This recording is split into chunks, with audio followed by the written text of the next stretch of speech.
A quick disclaimer before we begin. This episode contains sensitive content, including discussions of suicide, injury detail, bereavement, and extreme loss. We understand these topics can be distressing, and listener discretion is advised. The therapies discussed in this episode are for informational purposes only, and if you have any health concerns, please visit a healthcare professional. Welcome back to another episode of the PEMF podcast. Today's episode is one that will stay with you long after you've heard it.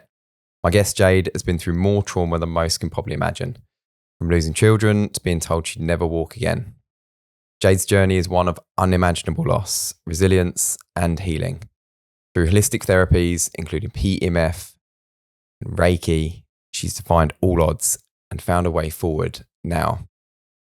Jade, can you just introduce yourself and tell us what you're doing now? Yeah, so I'm an Angelic Reiki Master now. And before we come to the 10th of December, which is a big date in your life, and all the kind of trauma that came after that and the resilience, let's talk about before then, because there was more trauma in your life before that. So more through your parents, and can you give us a little bit of information about that? Yeah, so both my parents, my father's passed away now, but they are abusive alcoholics. So I grew up in a very,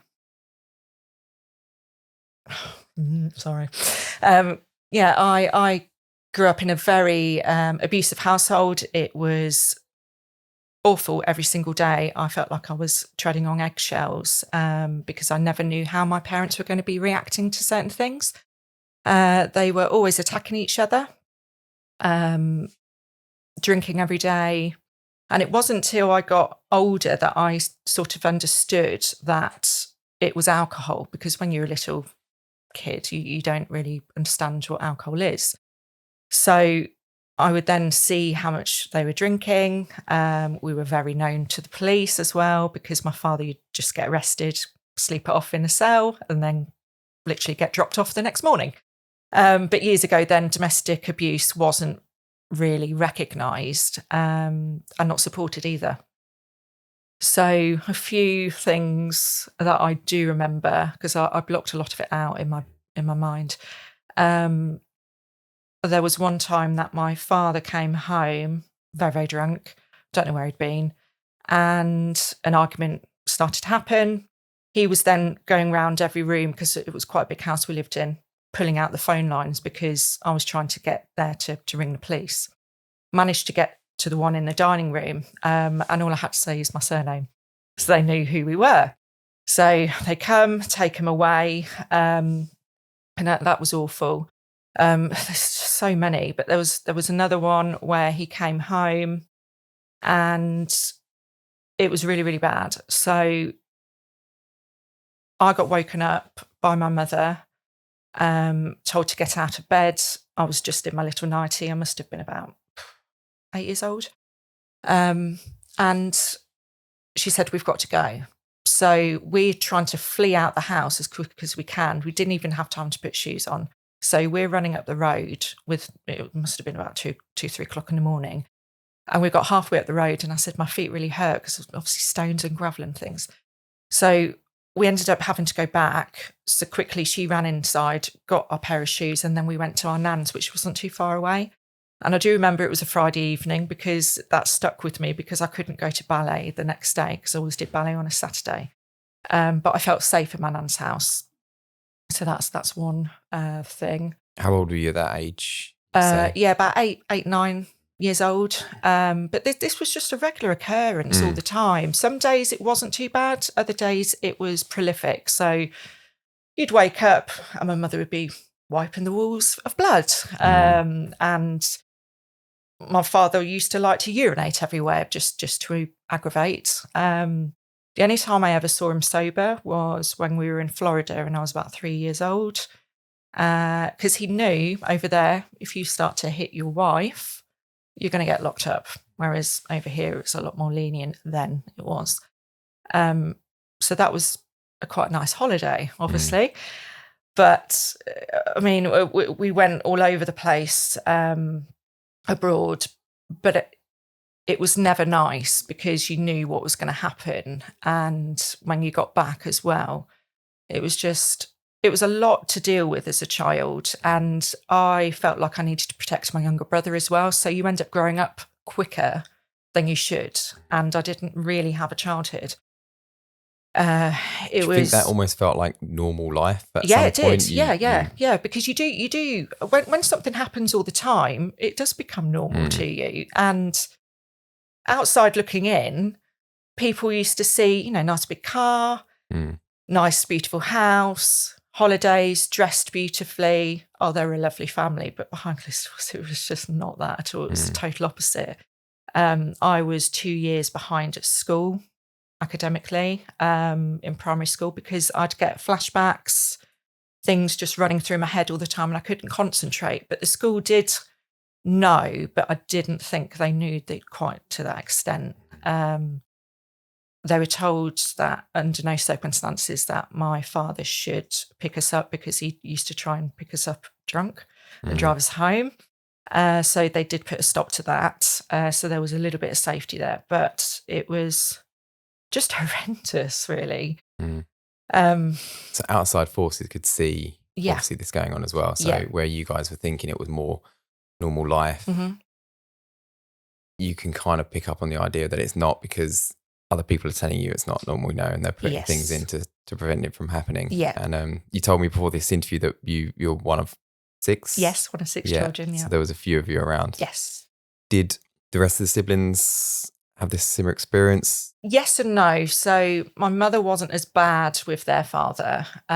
She did still drink, but it wasn't as much as when she met mine. But there was still abuse there. And but they feel sorry for me and my younger brother because we did get it the worst. There was just no way you could turn because you feel embarrassed as well because you don't want to tell people what's happening at home. And there just wasn't a lot of support then either. There wasn't many hostels that we could possibly go to. Ideally, we should have been put in care, really, because both parents were not fit to bring up children at all. And the stuff that we saw, no child should see at all. It's just dreadful. And do you think you brought this into future relationships? I did, yes, indeed. Something you brought forward with you? Yeah. Unintentionally, obviously. I've had a couple of relationships that have been very narcissistic. The first one being my children's father. He charmed me in the beginning, love bombed me, all the works, trying to reel me in, thinking that is a great guy, and then slowly started to chip away at me. But I didn't recognise it because, again, it was normal in my childhood. So for somebody that's never been through any sort of abuse, they'd be like, hang on a minute, no, I'm not going to accept that. Whereas I did. I was a people pleaser. I wanted to be loved, and I was looking in the wrong places for it. They say that women also look for people like their fathers. They do, yes. And, so if you've got that role model to look for, that's what you start searching for and finding and almost feel secure in that kind of setup. Yeah, you do, because that's all you know. To be in a normal relationship is abnormal to somebody like me. It's not now because I've done a lot of healing now, but before I just used to take it until it got to the point where I'd had enough, and I didn't actually recognise myself when I looked in the mirror. I just thought, who is this person? I'm just a shell, and I'm just always on edge. I was always in fight or flight mode. It was, not a good time for me at all. And that was a 7-year relationship of constant abuse. It was. And that's been recognised now, because I think you told me that he's in prison now. So he's serving time for some of the things that he's done in the past. Yes, yeah. Can you go into that at all? So he's currently in prison for rape and 2 sexual assaults. So he's got 6 years for that. And that was just a 6-month relationship he had with a lady. I've been in contact with her for the whole duration of how long it's taken, because it's taken 4 years to get to court. This was last November, I think. And I watched him get sentenced. He didn't like it. He turned around. He looked at me quite shocked, thinking, what are you doing here? Because it was in Edinburgh, of all places, the Supreme Court. And he then smirked and then laughed at me and then turned around and didn't look at me after that. But I found that quite an empowering experience because I've always feared him. I don't anymore. And it's to show that, I'm sitting there with an ex-partner of his and we're sitting there united together because he's got what he deserves and justice has been done for her. A little bit of that was for me as well because he's done it to me. So I never felt comfortable in coming forward to the police. At the time when that happened with this lady, the police did come to me and asked, would you do a statement because it would help the lady that's said that he's raped her. And I did to start with, and then I retracted it because I didn't want any backlash from him, his family. He was always making threats to burn my house down, my car. Basically tried to make my life very uncomfortable. So it put me off and I didn't want to do it. But I feel a lot stronger now. And now that he's had this conviction, I do feel other ladies will come forward, and there is quite a few since me. I think about 5 that I can think off the top of my head. He's done it too. He's just prolific. And we're going to bring up some old wounds and stuff in this podcast, obviously, and I really apologise for that. That's okay. But you're one of the reasons why we're doing this and why you wanted to be in the podcast specifically is to empower other people to do these things and to go, that have been through this experience and can share your experience with others so that hopefully they can do it. And even in this case, which is, just a small part of your story and part of your picture, you want to empower people to have that voice and come forward and do what they need to do. Do you still have a relationship with your parents at the moment? No. So my father passed away when I was 21. I didn't have a relationship with him from the age of 12 upwards because my mother divorced him then. She did try and dump us on him a few times, which was very scary because you're thinking, I don't want to go to the other parent. One's, really bad, but he's even worse. But that was just like mind games that she did with us, which was very nasty. Sorry, what did you say again? I can't remember. Your relationship with your parents. Yeah. So my mother, it's always been quite fractious throughout my life.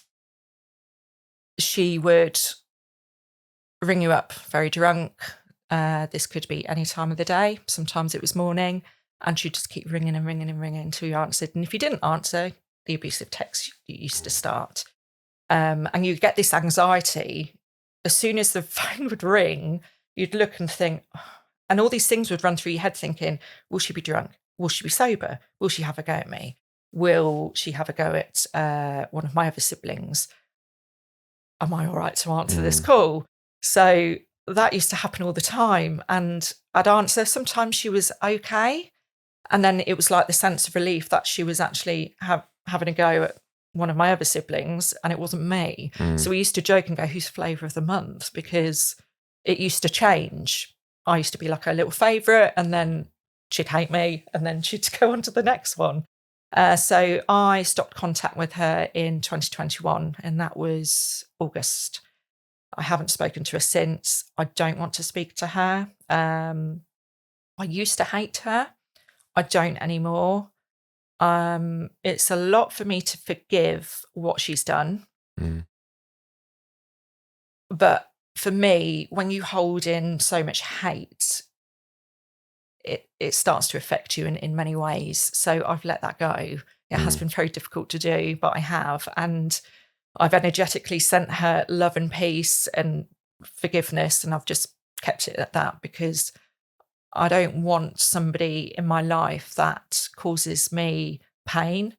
And it brings up all sorts of things as well with my childhood. So I don't feel that is good in my life. Even though she is my mother and she gave birth to me and she's blood, doesn't mean I should have her in my life if she's so nasty. Yeah. It's like anybody, isn't it? You just, I don't feel I should have to put up with it. Yeah, and we were saying off air before, that it's important to surround yourself with people that bring something to your life. Yeah. You know, and my wife's typical one of, you know, she's quite a lot more cutthroat than I am. I'm a bit of a people pleaser. I like to keep everybody happy. She kind of, you know, if someone's not bringing something to the life, then it's, you know, she's got a very small circle. And I think that's important to have now, because positive thinking, positive energy, which we'll come on to, you know, is so powerful.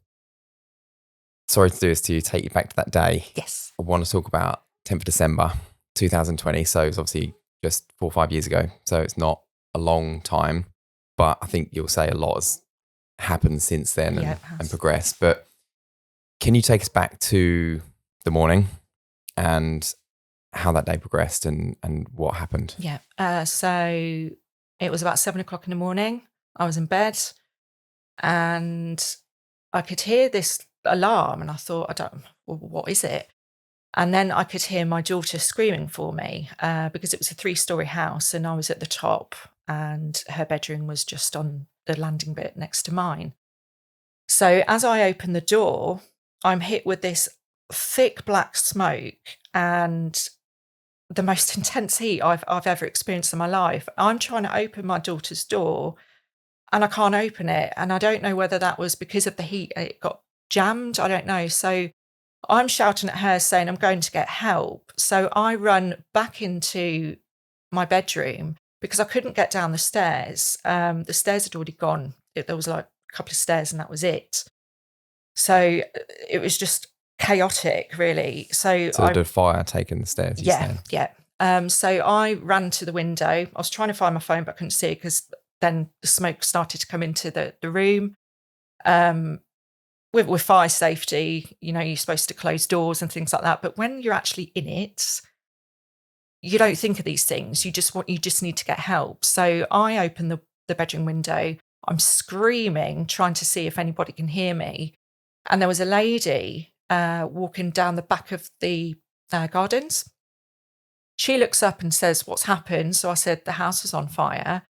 She rings the emergency services, and then I'm trying to look for my phone. I managed to find it because it was on the floor, and I had to keep dipping down to the floor and coming back up because I was inhaling so much smoke.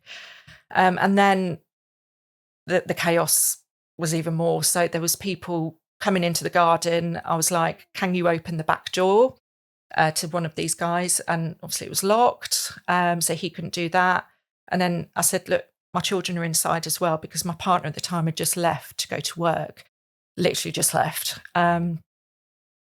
So I'm stood at this window, and I know it was 2.5 minutes because of the timing of when I called my partner and said the house is on fire to the time of when I landed. So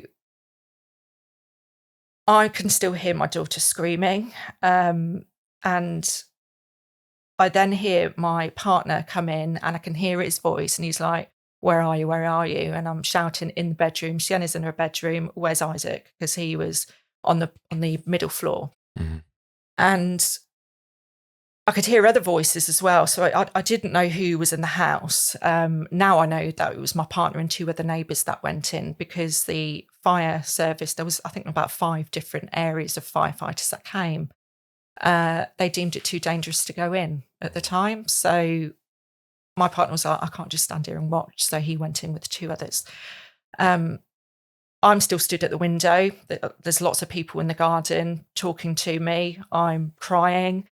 Because I just don't know what's happening. And then all of a sudden they're saying, "You've got to jump now, you've got to jump." So I'm thinking my children have got out, they've been saved. So I sort of had to get up over the windowsill, dangled my legs over the window. And at that moment, it's like fight or flight, isn't it? I just thought, if I stay in the house, I know I'm going to die. If I jump, I could die also, but I don't want to burn to death. So I jumped. It was about a 30-foot drop onto concrete, and I landed on my feet and my bottom at the same time, but slightly to my right-hand side.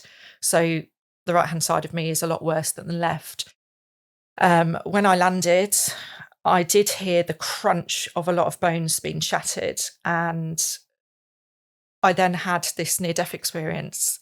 And what happened was there was this massive bright white light. It was the whitest light I've ever seen. It was like really, really blinding. And then I felt like my soul was coming out of my body. It was very bizarre. And then I was like being lifted into the air, but I felt held.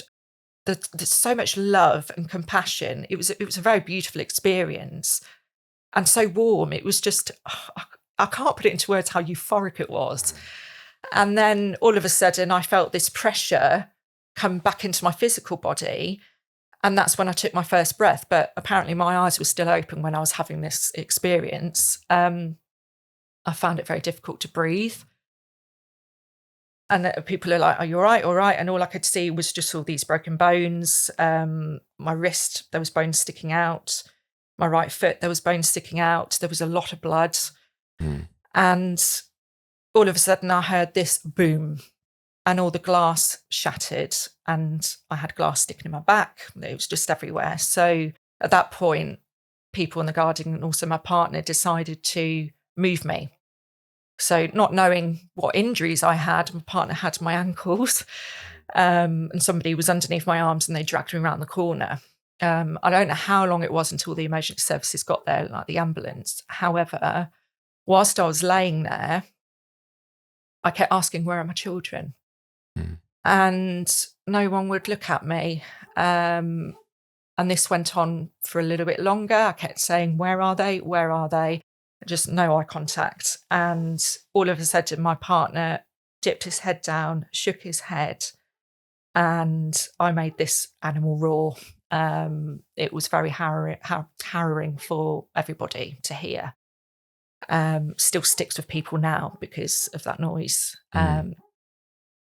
Then the ambulance came. I was still fully awake. And I remember because I didn't know whether I'd hit my head or anything like that because I was dazed. So I do remember from doing first aid years ago that if you have got a head concussion, you've got to try and stay awake. So I'm telling this lady next to me who's stroking my head, I've got to stay awake, I've got to stay awake. And then they put the pain relief in me. I do remember some guy actually filming me laying there. And there was one person that said, well, what are you doing? And he said, well, I'm just making sure that I can prove to my boss that I can't get to work because it's gridlock, because there's just all sorts here, which was very insensitive of him doing. But people react to things in different ways, don't they? So I then get put into the ambulance. And then all of a sudden, I get this memory back. And I kept saying, I think it's my ex-partner that's done this, because 3 months before it happened, because we only lived there for 6 months, it hadn't been there very long, he said, you'll know when it's burning and I'll happily watch you die, you effing CUNT. This wasn't your current partner at the time? No, children's father said this. Yeah. So I'm saying this in the ambulance, I think it's him. So obviously they contact the police. And I was in and out of consciousness. So I'd wake up and it was like torture because I'd wake up and realise where I was and then realise what happened, then fall back to sleep again. And it was like that all the time. So I woke up in hospital. There was a couple of police officers in the room and my partner's trying to get to my phone, but he can't remember the PIN. So once I'm awake, he says, you need to open your phone, Jade. They need to look at the message that you said about. So I was like, okay.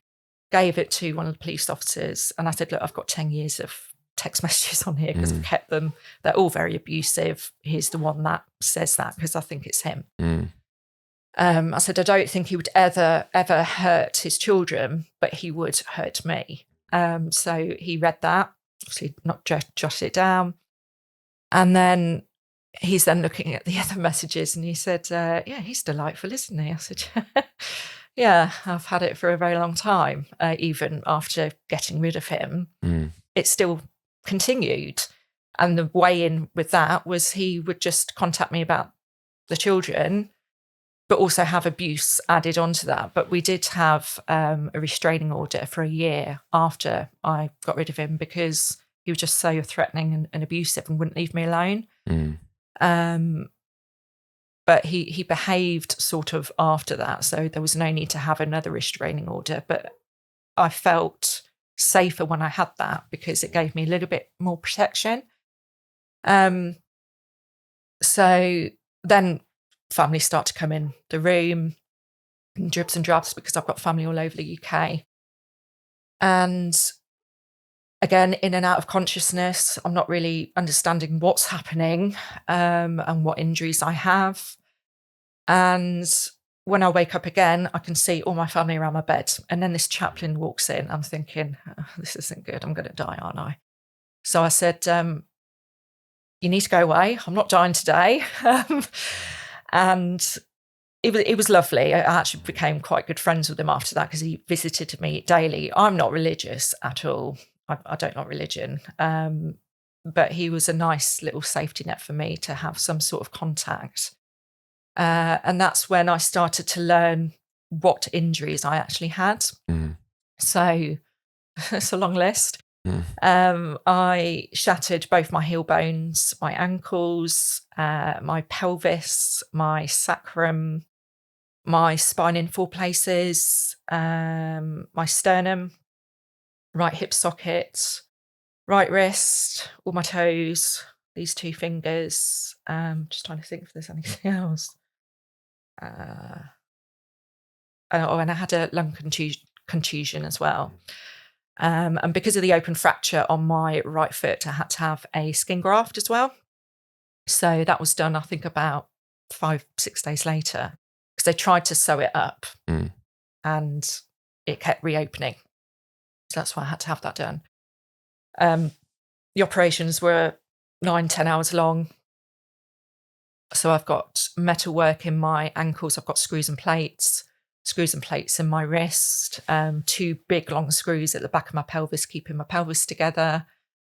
And they decided to keep my spine as it was because I had quadriquina syndrome in 2018, which is quite a rare back condition that can basically the disc can perforate the spinal cord and paralyze you.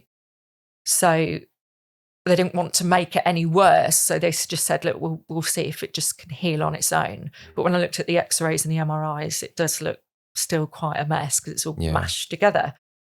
But I forgot what I was going to say. Let's come to your, so we've gone through all the list of your injuries. We'll come to your healing. Yeah. At one point, I just want to reel it back a tiny bit first. Listening to your story is just unimaginable for most people. Especially for myself, I've got 2 girls. So I've got a 6-year-old and a 3-year-old. Even thinking about it now, it's making me quite emotional. Having to go through that and your children perishing in the fire is just unthinkable for so many people. So you're in the hospital, you've understood the severity of what's happened. Yeah. Where do you even start?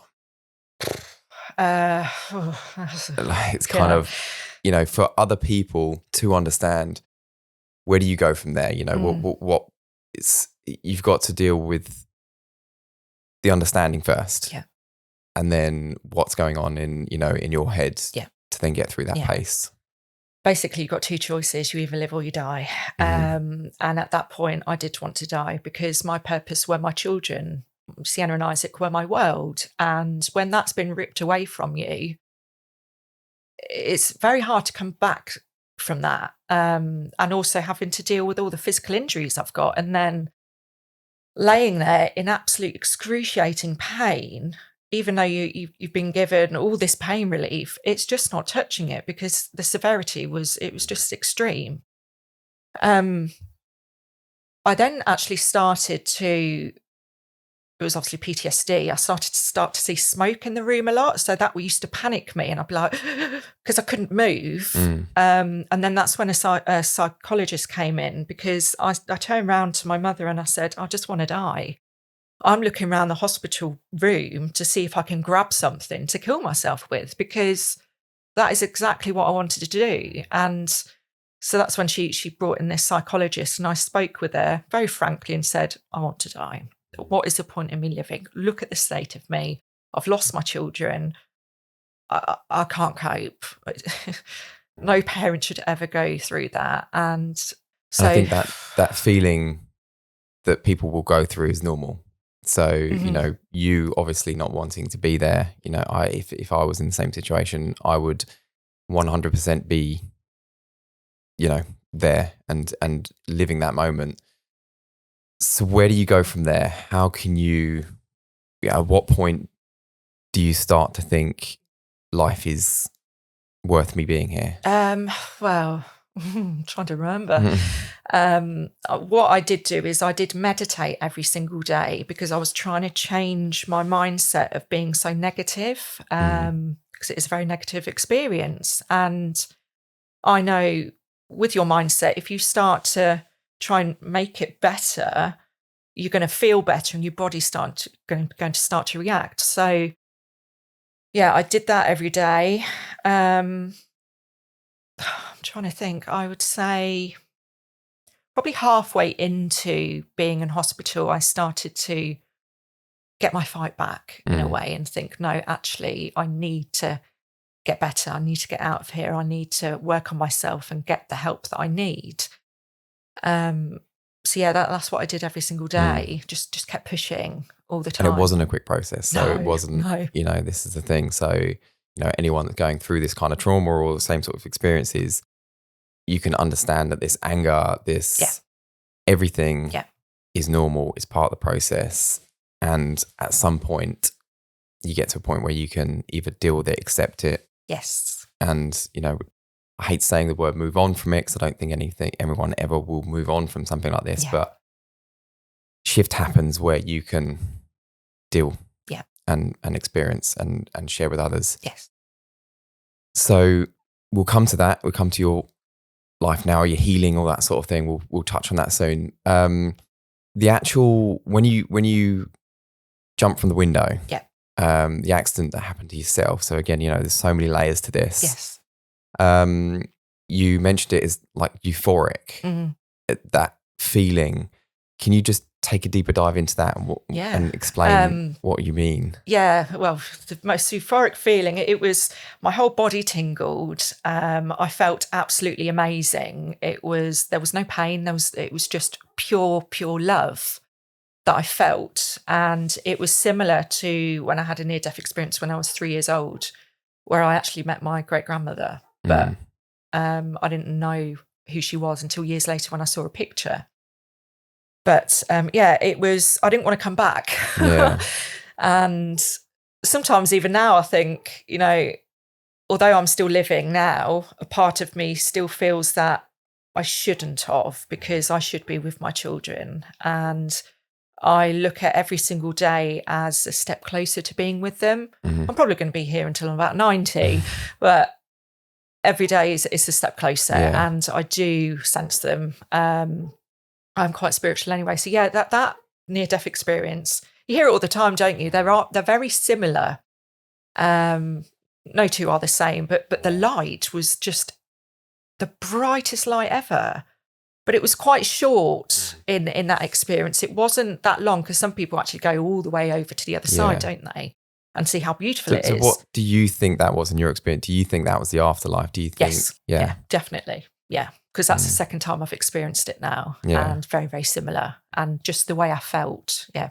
No doubt in my mind that it was that. Okay. So you're in hospital, and after the fall, you're told that at one stage you're told you're never going to walk again. Yeah. Another bump in the road. How do you deal with that prognosis? I was devastated when they told me the first time, and then something inside me started to argue that fact and said, no, actually, yes, I will. So there was a lot of to and froing with 5 different consultants, and I was told this near enough daily for 7 weeks. You're never going to walk, Jade. It's never going to happen. You've got to basically accept this. And half of me was thinking, well, maybe they're correct, because you know, they're the professionals. They've seen this day in and day out. I've got 5 different consultants with different parts of my body telling me this, they've been doing this for a very long time. So I thought, but miracles can happen. And I kept saying, yes, I will. And they're like, no, you won't. Yes, I will. No, you won't. Yes, I will. No, you won't.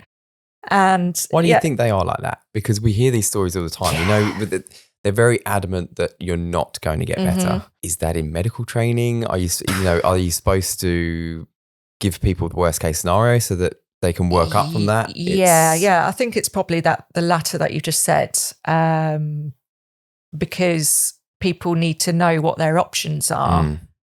However, when you keep getting told under no circumstances will you, that can set somebody back massively, and they're never going to get any better because they keep being told that's never going to happen. Yeah. And you can't do something. I don't believe in the word can't. So I said, yes, I will do it. And they're like, no. Yes, I will. And I did. And that's it. And it's that mindset, I think. And I think that's such a powerful thing. Like, and I'm on the other foot. I'd rather people told me there's hope. Yeah. There's it might be slim, but there is hope that you'll be able to walk again. And this is how we think we can get you there, sort of thing. And then you've got that. It just boggles the mind as to, maybe it's just because what they can see on the scans is telling them that this isn't going to happen. Yeah. So, people like yourself have that driven nature to get it done. And you did get it done. What was your recovery process like? How long did it take? Okay. So, like I mentioned before, I meditated every single day. My inspiration was actually Joe Dr. Dispenza, because he broke his back in 6 places and he mentally fixed his spine. So that's what I was trying to do. I was doing body scans of my body daily, going through bit by bit and basically sending healing really to it. I had physio every single day in hospital. The physio lady was lovely. She was like, you really have got some fight in you, haven't you? Because a lot of people go, oh no, I don't want to do it today. And I was like, no, let's do it.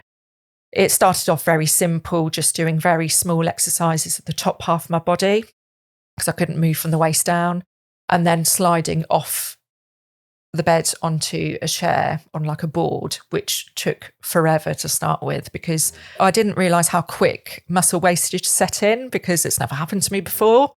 It was about 3-4 weeks in and all my muscles were just all really flappy, and it was hard to look at my body like that because it didn't look right. So yeah, I just kept doing physio, meditation. I would listen to different sound frequencies on the internet, different hertz, like 432 hertz, which is very healing. And I did that for 12 weeks up until I took my first steps. But I also went for magnetic therapy. It was a company called MBST. They heard about my story because there was a friend of a friend that had this company because they're franchises. And that was in Stamford. So they offered me 10 sessions free to help my bones recover quicker. So I did that. Fantastic therapy. I can't fault it at all. It's just amazing. And you just basically lay there. You can't feel anything. Just sat there and I've laid there and read a book for an hour each day. So you had to do it consecutively. So it was every single day for 10 days. And I do believe that did help me in my recovery massively. And I also went to 2 healers as well. So they both did a different style of Reiki. And within 12 weeks, I stood up on a Zimmer frame and walked 10 meters for the first time.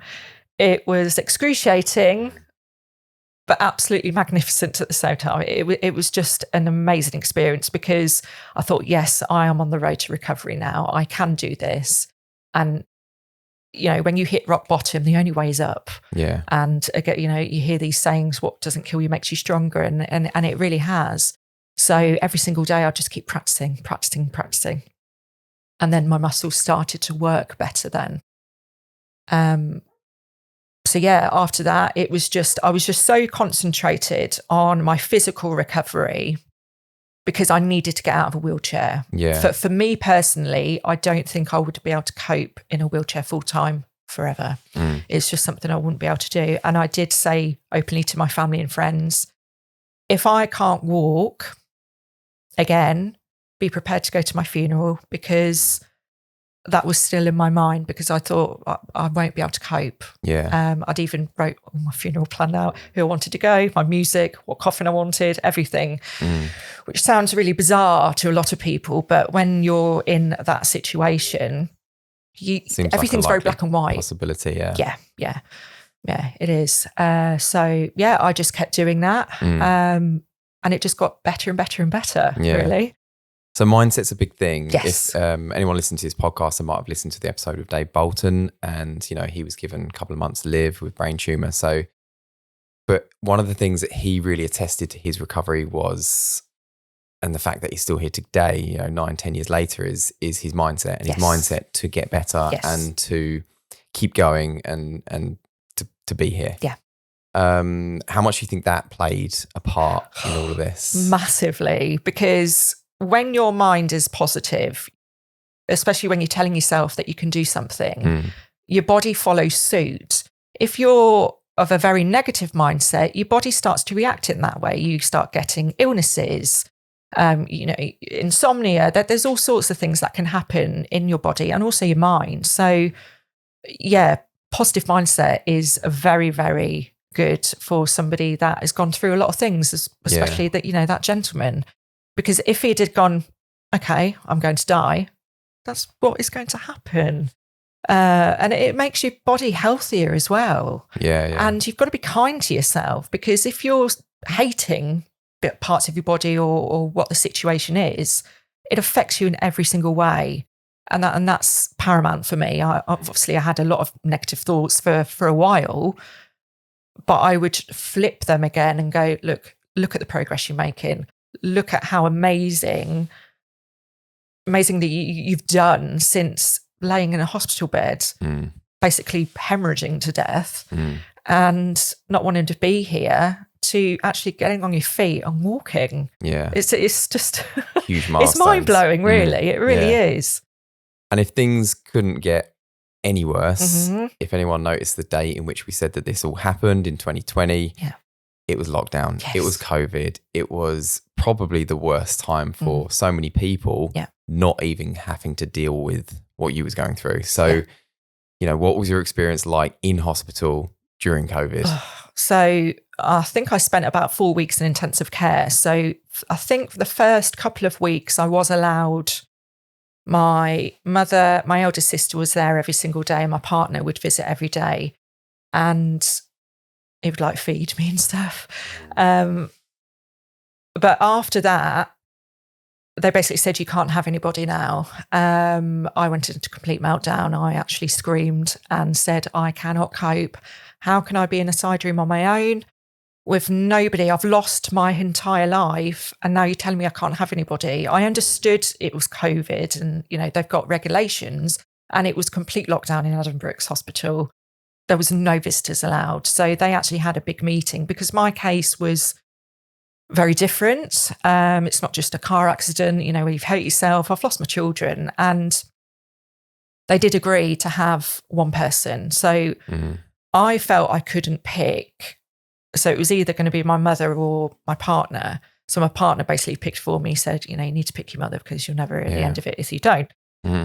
So she stayed with me for 3 weeks. So she'd come at 8 o'clock in the morning, and she was allowed in my room until 8 at night. Sometimes the nurses would allow her a little bit longer.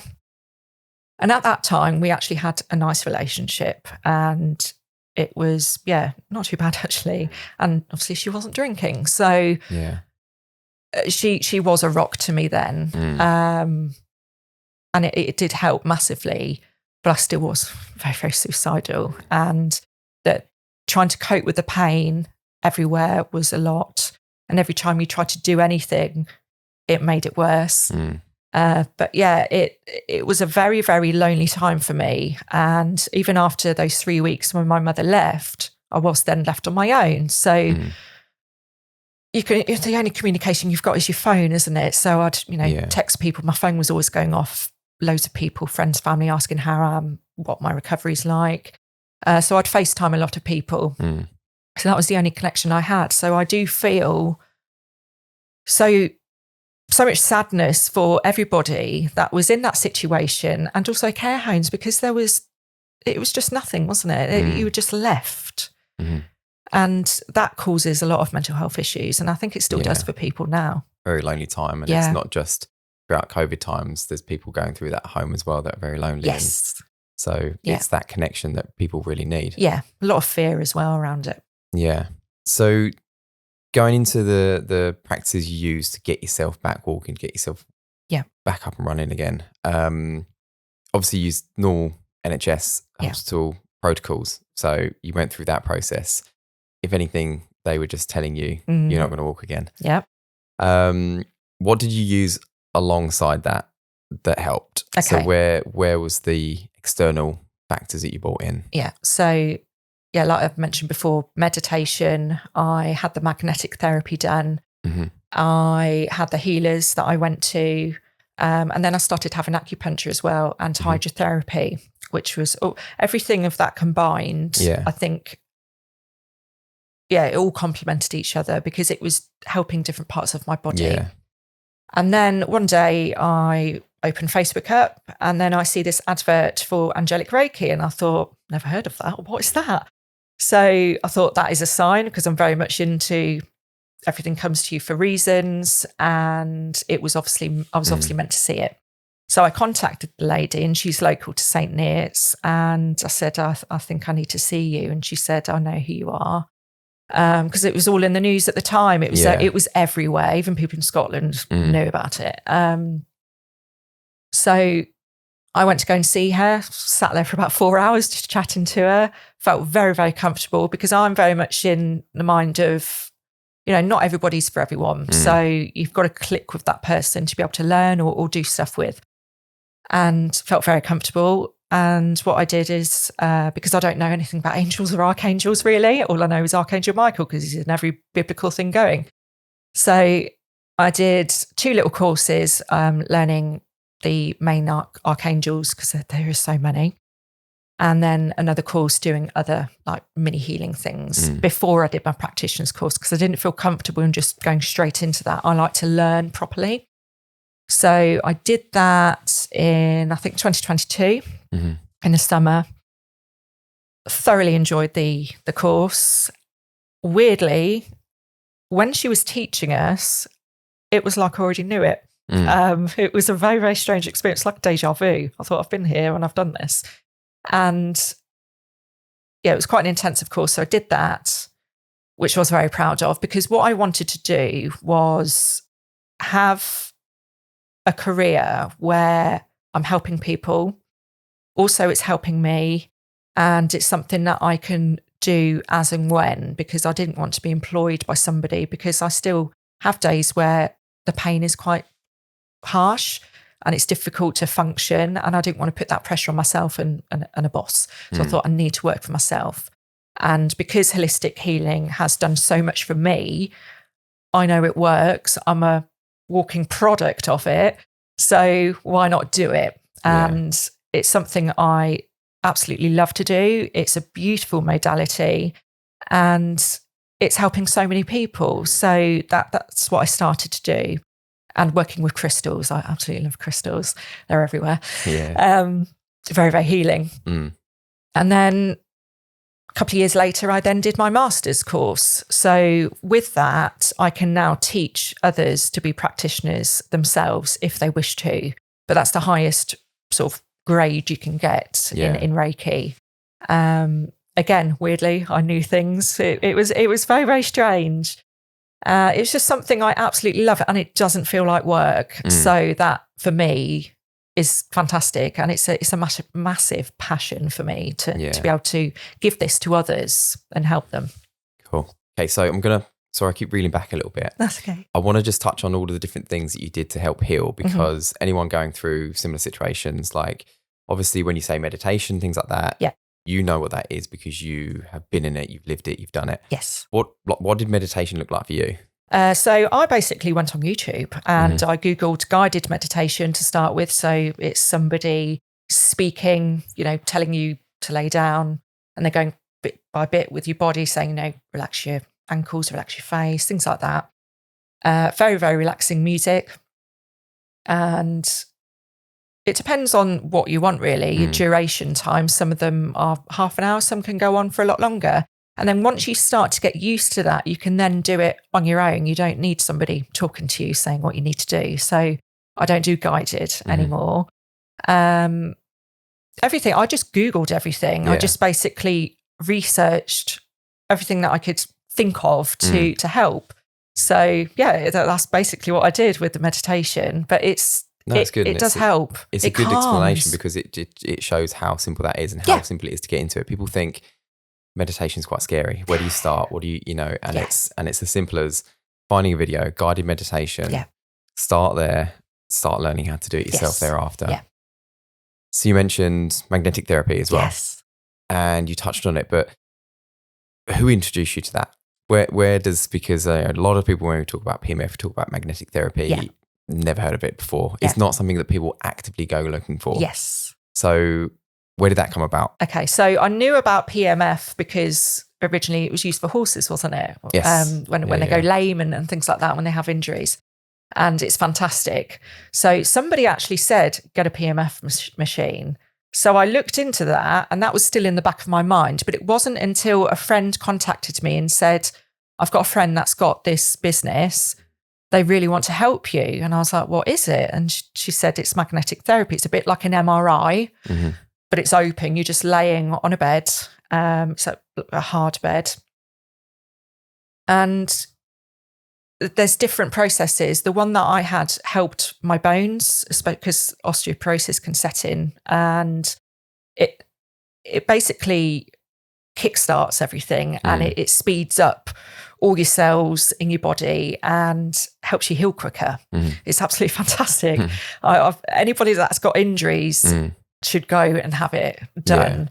They do get a lot of footballers that go there because they get injuries with their ankles, legs and things like that. And their recovery time is cut at least in half. It's a lot quicker and then it can be back on the field again. Yeah. So it's a very, very good machine. I also had one where they dealt with my nerve pain. So in my right leg from the knee down, I've got extreme pain. It's like constant pins and needles all the time. And it feels like somebody's sort of compressing my leg and foot. Even just sitting here now, I can feel it, but I've got used to it now. It's not as bad as it was. So I had that done, and that actually enabled me to start moving my ankle a little bit as well, because again, they said that's never going to move because it was so severe in that side of my body. I forgot what I was going to say. So using that, so that was an MBST machine, I think, to give them some credit. This is the device that you used in your recovery, and that's a device that is mainly in professional settings. It's quite a big setup, isn't it? It is, yeah. It's not as big as an MRI scanner, but it's something you lay inside of and it does the magnetic therapy with you kind of in the middle. Yeah. Because I educate myself, I kind of want to know what intensity that machine was. Is it something you felt or could you just hear it more than anything? I couldn't hear anything. Okay. So it was like silent. Yeah. I didn't feel anything either. It was, a bit bizarre really. You're just laying there reading a book for an hour and it's like, is it working? Because I can't feel anything. They're fantastic machines. They really are. So it was just basically a bed. There's no like covering or anything. You're just laying there. Yeah. I didn't feel a thing. No, okay. So no, it's good. It just explains to me that it's a more of a lower intensity device. Yeah. Higher frequencies, I think they work with. Oh, tell a lie, actually. My metal work warmed up ever so slightly. Okay. Yeah, that was it. Which is quite normal with PEMF. I've just remembered now. To do with the induction to the magnetic field. So it's really interesting to find out, and if other people want to find these sorts of things, you can find them in clinics. So we can probably link that down as well. Yeah. So, that was your introduction to magnetic therapies. And would you find that you would get an instant result from those, or was it, how many sessions did you have with that? I had 10 sessions, which had to be done every single day. So they even opened up on a Sunday so that I could do the whole lot. They generally, I'm trying to remember from memory, is between 3 and 6 months. Because of the severity of my injuries, it was going to take a bit longer than just a sprain. So I had that done. And then I went back a year later because they gave me that complementary, which was lovely because it's worth, I don't know what it is now, but I think it was about £1,250 just for those 10 sessions. So I went back a year later and then had it redone again and also had the nerve pain done because at the time, I don't know whether it's still true, but it's the only machine at the moment that actually combats nerve pain. So I had that done on my leg and I had 10 sessions of that as well. So I had to do one lot first and then do the other. And I started to see results in weeks. It wasn't months. I don't know whether that's because I had it done again. I'm not entirely sure, but it's important to me to keep having stuff done because I am still healing. Yeah, for sure. You know? Yeah, so let's talk about Reiki in a minute because that was another one. Yeah. And I'm calling it Reiki this time because it's a common misconception for people to call it Reiki, which is what I was doing when I walked in here and you corrected me. So it's great. We're getting there. Before we talk about the Reiki, why was your decision to look at alternative therapies? You know, a lot of people will obviously go through the NHS process, through hospitals in America or you know, wherever they're based. Yeah.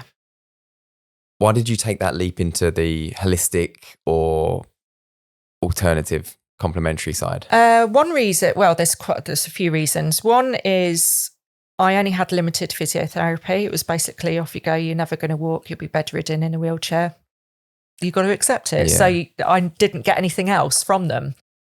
So I've always known about holistic therapies, but not really done it because I've never needed to in the past. So I do believe that holistic therapy is fantastic. It's natural. It's not where you take a medication because at the time I was taking 60 tablets a day.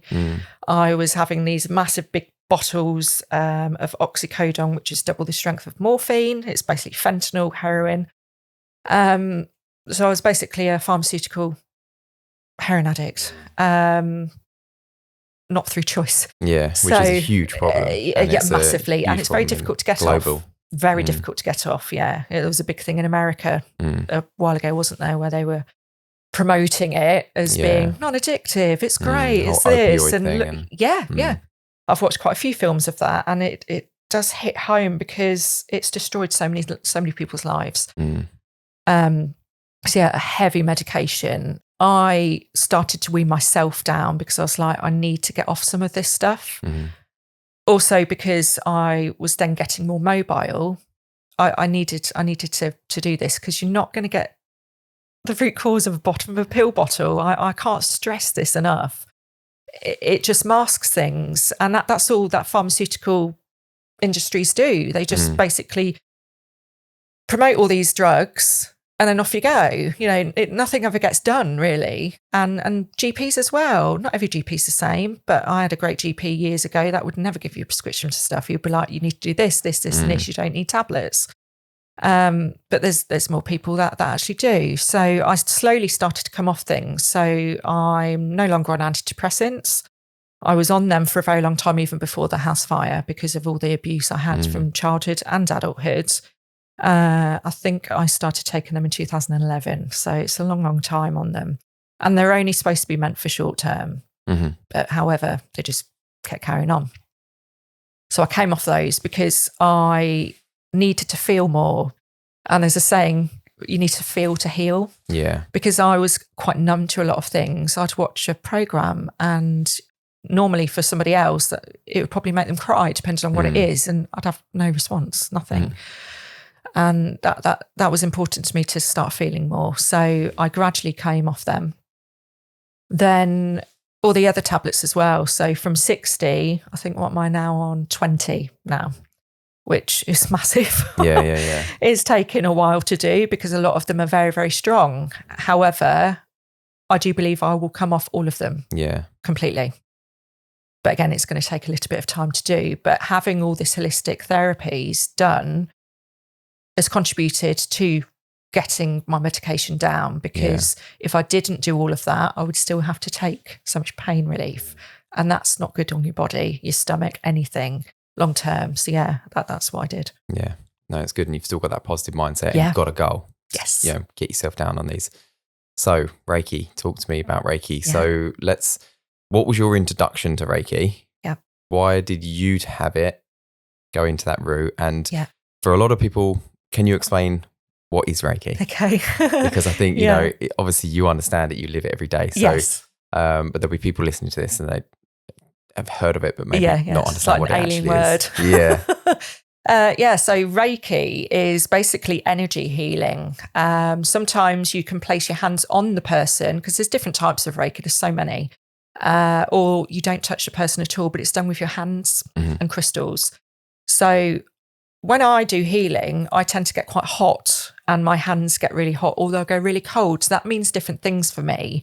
So normally when they're cold, it means there's some sort of arthritis there in a person's body. And I don't think when I'm doing it, it's really hard to explain it. I just get guided to know where I'm going around the body. And I can manipulate the energy because everybody's got like an aura. So it's an invisible layer all the way around your body. Some people can see the colours.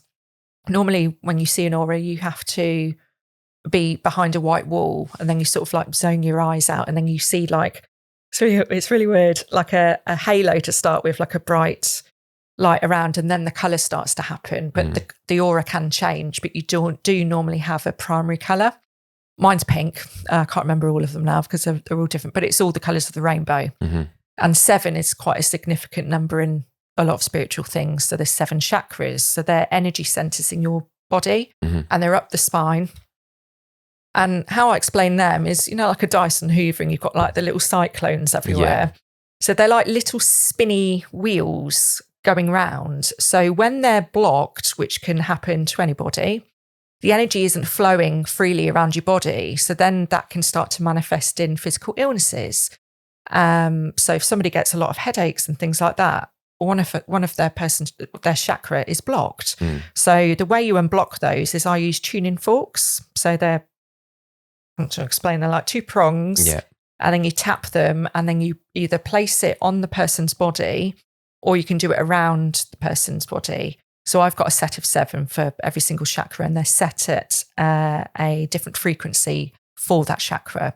And that starts to break up the blockage, and then the energy starts to flow more.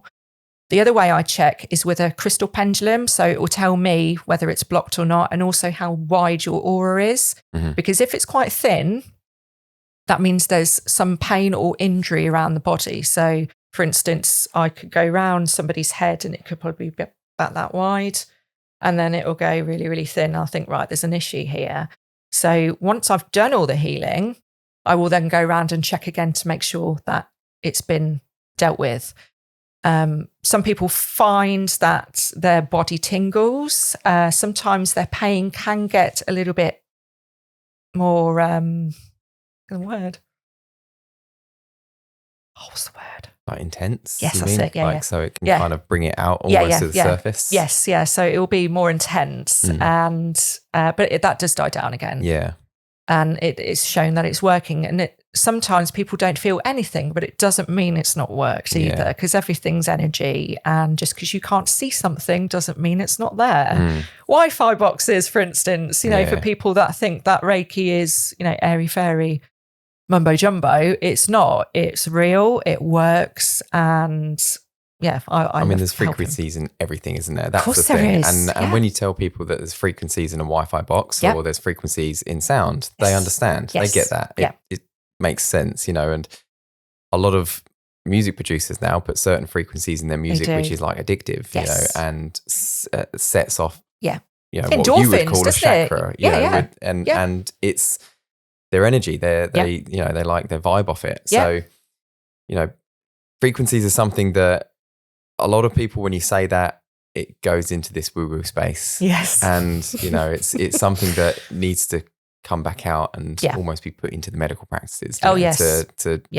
Because, as say, the profound recovery you've had hasn't just been through the medical practice. No. It's been through all these different types of healing. Yeah, massively, I do know they do have people that do Reiki with cancer patients in some hospitals and care places.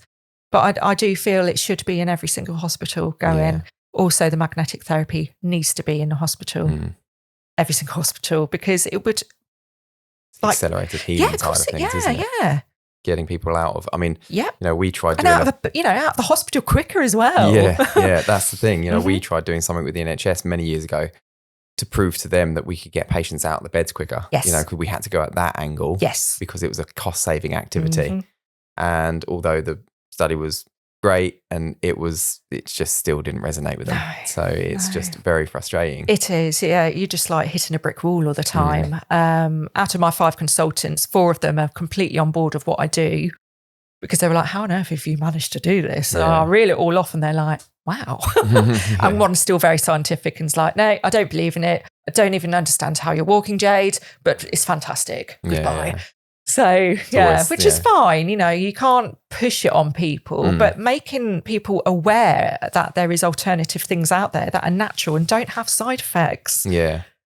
It was like, why not forward? Try it? Yeah. Well, you've got nothing to lose, nothing. And I think that's a message to a lot of people, that it's like trying to get this out to people. It's like, there's no risks involved in this, then at least give it a try. Yeah.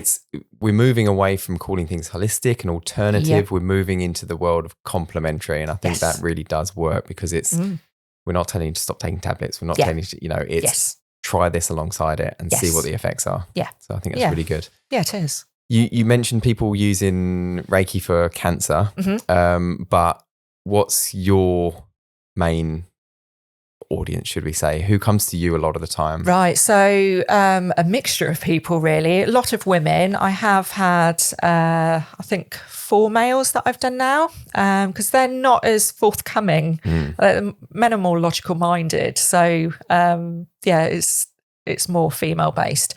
I get people that are struggling with sleep, insomnia, people that suffer with that, different parts of the body where there's pain. A lot of people come with backache, because that's quite hard to treat, really. What else? Oh, loads of things. But there's one individual, a friend of mine that I used to work with when we were in the prison service years ago. He's paralysed from the waist down. And I felt a real big pull and it was drawn to help him. So, I mean, I hadn't spoken to him for a few years, because when you move out of jobs, you don't tend to keep in contact with everybody. So you lose touch. So when I learned that he'd had this accident, I thought, I really need to help him. So I contacted him. He was in Corby Hospital. And I said, look, I'll come over and have a chat with you. This is what I do now. Are you interested? And he was like, I don't really believe in it, Jade. I was like, that's absolutely fine, but would you allow me to do it? You're not going to lose anything by trying it. He was like, yeah, crack on. So I did it. He felt really relaxed afterwards. He was like, that was nice. So I waited, because I knew he was going to sleep better, till the next day. And I rang him and I said, how did you feel? What happened? He went, I slept like a baby. Can you please come back next week? I went, yes, I can. So as the weeks went on, I sometimes get visions when I do Reiki. So it could be names, it could be flashes of different things. It could be spirit animals. So I had 3 names for him. And it kept repeating in my head because I kept ignoring it. It was possibly one of my guides. I'm not too sure. So I relayed it to him and he sort of looked at me, started laughing. I thought, oh no, he's thinking I'm nuts. And he was like, how do you know those names? I was like, because something told me them. And he was like, what? And I said, yeah, I'm a little bit psychic sometimes. So one of them was a friend of his that had recently passed away. One was his nurse, because he was like, how? I don't understand how you can get this. So I tried to explain to him what and how. Because everybody has got the ability to see, sense and hear things. But you just got to be open to it and keep practicing. But some people have just got the natural gift and it comes like that. I'd get things all the time. So I said, look, I keep seeing this wolf. I think this is a spirit animal for you. And he actually was dreaming of wolves prior. So that was quite a good confirmation for me. And then he rang me one day and he said, I had a dream. I was walking with this wolf. What does it mean? I said, what do you think it means? he went, I'm going to walk again. And I said, yeah, I think I do believe you will. And I will do Reiki for you until you get out of that wheelchair, because I strongly believe he will do it. And his mindset is very positive now. Obviously, in the beginning with anybody with injuries, you know, you're down, you think, oh, what can I do now? And, you know, my life's changed. But when you start switching, things start to happen. Yeah. And his body started to move parts of his body that he was told would never work again. So he can see that progress. So that's really great for him to carry on having modalities like this, because it shows other people that it can work. You know, we're not doctors, we're not miracle workers. We are assisting in channeling that energy to give to that person to make their body heal quicker. Okay, so this might be quite a difficult question. Yeah. If you could go back to that day after everything had happened on 10th December and you had the opportunity to talk to yourself, is there any advice you could give yourself at that moment in time? And the reason I'm asking that is because there may be people that have found this podcast that are in that situation now. You know, they're looking for other people that have been through this, or, you know, so is there an advice, if you answer it in terms of yourself, they can hopefully relate it to them? I would say don't ever give up, because you have got possibilities there. If you put limitations on yourself, that's all you're going to get. If you broaden your mind and think that, you know, that there's a wider opportunities there, just don't give up and speak to people and be open of how you're feeling, because there's so many sayings, isn't there? Problems solved, is it? No, I'm trying to remember. Problem solved is problem halved. So yeah, it is. Don't give up. There is hope in everything. And in my experience, it was a dreadful experience and a situation that not many people can come back from. However, I can see how much I've grown. And if I hadn't have done that and said, you know, I'm going to give up, that's my life gone. And I'm not going to be sat here doing this now, you know? So yeah, do not give up. Just reach out to people if you're struggling, and just keep going. Yeah, no, 100%. And you know, we want to thank you obviously for being on the podcast, because of your courage to share this story. There's so many people that could be suffering in silence and, you know, not want to be exposed to this. And the way you explain the situation, the things you've been through is very courageous. And, you know, it's we're in awe of, you know, what you're doing. So thank you for that. In terms of your healing journey, are you looking to do anything else? Are you wanting to grow? What's for the future for Jade? Yeah. So Reiki normally is, you know, face to face. I can do distant Reiki, but I would love to branch out into breath work, because breath work is another thing that I have started to do. And that has helped me release a lot of suppressed emotions that I have still got stored in my body. Because it's a process, isn't it, of healing? You never stop. You're always healing yourself in some sort of way.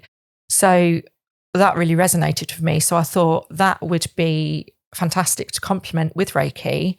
And just the other day, actually, I was speaking to a friend of mine and she mentioned there was something called laughter yoga. And I was like, what's that?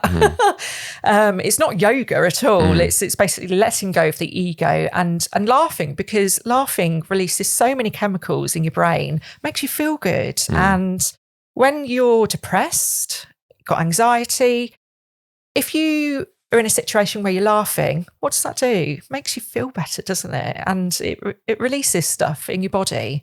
So that's another thing that I'm going to go down a route of. Once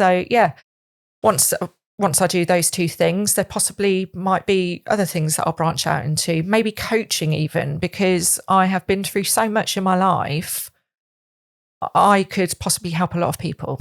I do help bereaved families at the moment. There is a couple locally that are quite new into their grief journey.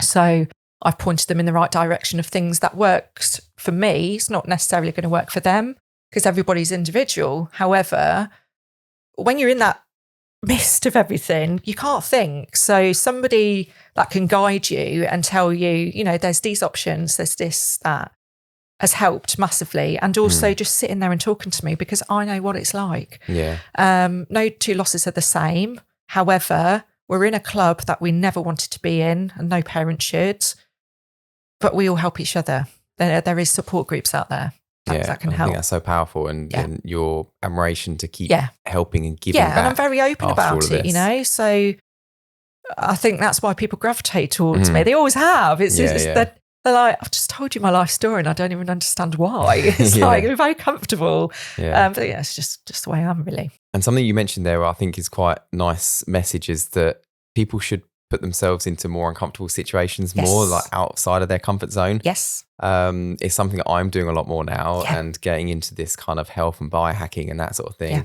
I mentioned Sanctum before on another podcast, and it's like wearing these headphones, listening to this music, getting guided meditation, and kind of throwing your arms around and looking at it from the outside in.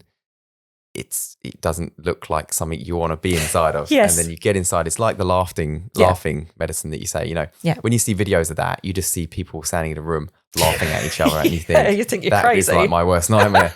But until you try these things, and you figure out the profound effect it has on your health and your well-being, it's so I like that message, is to throw yourself into those things. Yeah, you should, because that's how you grow. Exactly. You can't just, some people might feel comfortable in just staying in their little lane, but there's just so much out there that you can do to help. Yeah, sure. Yeah. So where can people find you, Jade? If somebody wants, obviously if someone's going through a situation like this, or if they just want to talk to you, if they want to talk about Reiki, where's the best place to start? Okay, so social media. I'm on Instagram, TikTok, and also Facebook. And on all of those, there's my email address as well, and my telephone number. I haven't set up a website yet because I don't feel I need to do that at the moment, because I get referrals through social media at the moment. But once I start to branch out with bigger things, that's when I will set up one. But my business is called Merkaba Holistics. And that's your Instagram as well, isn't it? It is, that's when you contacted us. Yes, so we'll leave a link to that as well at the bottom of this podcast, so people can click on it and come and find you. Yeah. Excellent. Okay, so thank you so much for your time today, and for sharing this experience with us, and doing it in such bold, expressive, and so strong. I don't think it's something that a lot of people would be able to do. Yeah.